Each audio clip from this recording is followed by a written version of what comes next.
The date is January 14th. The playoffs have officially begun, and the San Francisco 49ers are entering as the number 2 seed after defeating the Arizona Cardinals. They're facing the Seattle Seahawks mere weeks after beating them to win the NFC West Championship. While the playoffs were not foreign to the 49ers, they were to Brock Purdy. And while he had already made a name for himself in the regular season, there was no guarantee that he would continue as a starter for the team once the season was fully over. This was, in a way, make or break for him, and it wasn't going to be easy as he would once again be taking on a familiar foe.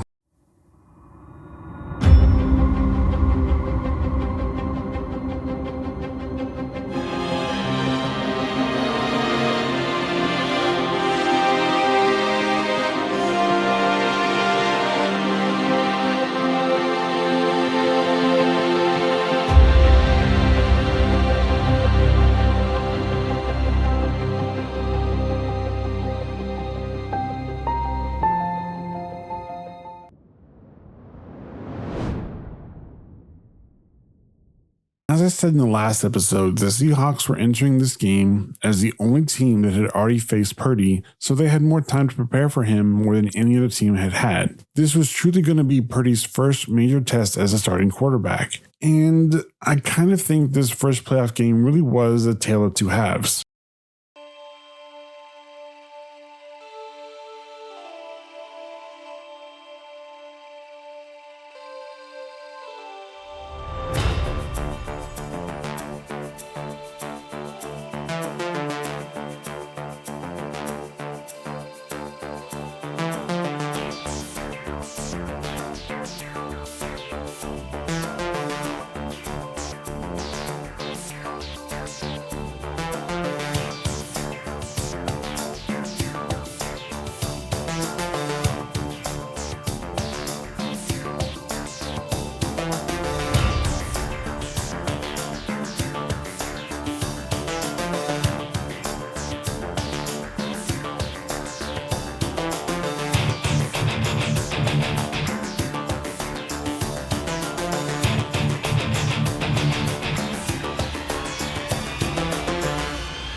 The first half of the game was okay, if not a little shaky. That's not to say he didn't play well. They were able to score a touchdown and a few field goals, but it seemed like the Seahawks defense knew exactly what they had to do to keep the offense contained. But there was a moment in the game that a lot of people didn't like, none more so than the 49ers themselves. This lit a fire under the entire team, and after that moment, they stepped on the gas and never let up.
we're going to stop it right here for just a second. Now see, Niner fans know exactly what's about to happen, but for those of you who've never watched this game, aren't really fans of the team, or new football fans in general, I want you to pay attention to what's about to happen. 131 yards and 3 touchdowns. No turnovers. On the boot, Samuel running to the back of the end zone. He was covered though. Purdy chased from behind. Brock Purdy. Oh boy, Brock Purdy found Ayuk, not free. Do you remember last episode when I mentioned that there were other narratives that were starting to pop up, and I said that they would be better saved for future episodes? Well, now is the time that I bring up one of those. Brock Purdy is nothing more than a system quarterback who can only play within the system. And see, the way that I always see that explained is that Brock Purdy plays within a specific offensive system that benefits his skill set and that he can't play outside of said system. And the more I thought about it, the more I realized that the explanation of him being a system quarterback can literally be applied to every quarterback in the league. The way I see it, every quarterback plays inside a specific offensive system that benefits their skill set. Now, I know this is not an original take and that I have seen this said elsewhere, but that's usually met with, yeah, but great quarterbacks know how to make plays outside of the system. And that's why I wanted to focus on this play. Had Brandon Ayuk caught that pass, it could have been an all-timer in terms of off-structure highlights because there is no way that Kyle Shanahan designed that play to go that way. But because he didn't catch it, and because it was only Brock Purdy making that play, it flew well under the radar of everyone. And to illustrate a very interesting double standard that I've seen before, I want to do a quick experiment. I want you to close your eyes, and I want you to think of another quarterback that has made plays like you've just seen. Whether or not the play was successful is up to you, but just imagine him making that kind of play. Now, open your eyes and look at the screen. Was he the quarterback you were thinking about? It's okay to be honest, because let's face the facts. Had Patrick Mahomes done that in the exact same way, with the exact same result, ESPN would have had that as their top play for months. And I know what you're going to say. Well, Mahomes was the first round draft pick and Brock Purdy was. Just stop.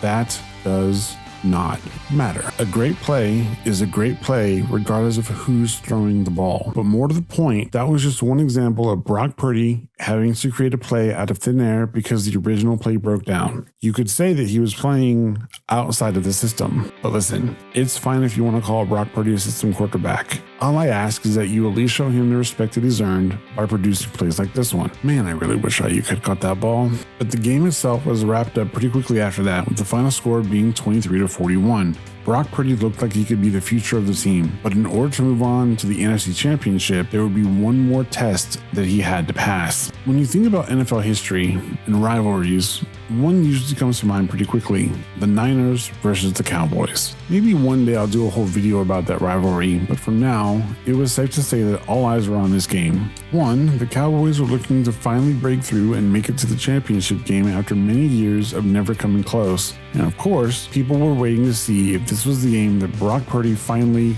turned into a pumpkin. This was, of course, because the Dallas defense was one of the better defenses in the league. And yeah, they did a pretty fantastic job of keeping Purdy contained and off his game. In fact, Purdy would have one of his worst games of his short career. He had 0 touchdowns. He only completed 65% of his passes. It really came down to which defense was going to prevent the other offense from scoring, because both offenses really couldn't get much going that game. In all honesty, if the Niners had lost this game, it would not have been a complete shock. And it's certainly possible that if they'd been playing anyone other than the Cowboys, they would have lost this game. But thankfully, Purdy also didn't throw a single interception, while Dak Prescott threw 2.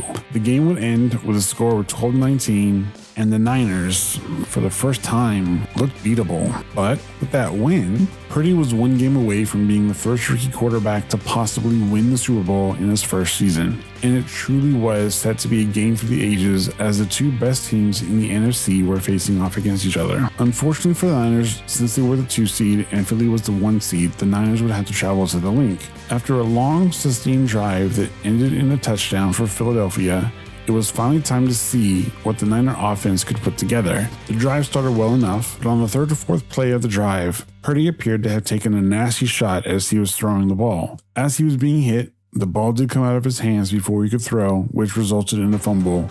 But more importantly, as the replay would show, Purdy's arm was hit very hard. He would go to the sideline and immediately he could feel something wasn't right with his throwing arm, which was confirmed when he tried to throw the ball because he simply couldn't. And it all went downhill from there. You see, Purdy's backup, Josh Johnston, would come in to replace him while they worked to see what was wrong with his arm. But then the unthinkable happened when a short time later, Johnson would go down hard to the ground and suffer a concussion, taking him out of the game. Thankfully, the Niners had one more option at their disposal, Christian McCaffrey. Since he had already shown that he could throw the ball well in his first game against the Rams, many people thought he could step in and help the team. The only problem with that was that his touchdown pass to Ayuk in that game was the design play that started with the actual quarterback. All CMC had to do was throw the ball to his target. Now, he had to actually call the play and then execute it. And when the ball was snapped, CMC took aim and let the ball rip to absolutely no one. I mean, the fact that the refs didn't flag that is truly a miracle. But with no one left to call plays or throw the ball, Purdy made the choice to go back in for the final plays of the game. He couldn't throw, which obviously meant that the defense knew that every play was going to be a run, and the Niners didn't last too much longer after that. Mercifully, the game ended 31-7 with a lone touchdown from the Niners coming off of a superhuman display of tenacity by CMC. He would make one of the most insane runs that I've personally ever seen to at least give the Niners a chance. But let's be honest, the game was over once it was determined that Purdy couldn't throw the ball. All due respect to his backup, but the offense simply looked different with Purdy under center. And without the ability to push the ball down the field, there was no way they were going to be able to do a whole lot. And as the team walked off the field, many people were left wondering what was going to happen with the San Francisco 49ers. Trey Lance would be coming back from his injury to presumably take back his starting position, which would likely mean that Purdy was going back to being his backup. At least, that's what people thought until it was determined what the extent of Purdy's injury truly was. He had suffered a complete tear to his UCL in his right elbow and would need surgery to repair it, leaving many doubts on whether he would even be able to play in the upcoming season. To many, it appeared that the Cinderella run for Mr. Irrelevant was finally over, and that Brock Purdy would go back to being nothing more than a backup quarterback, probably never to see the field in any meaningful way. With that uncertainty, it looked like the story of Brock Purdy would come to an unfortunate end. But what people didn't count on, though, was what was about to be unleashed.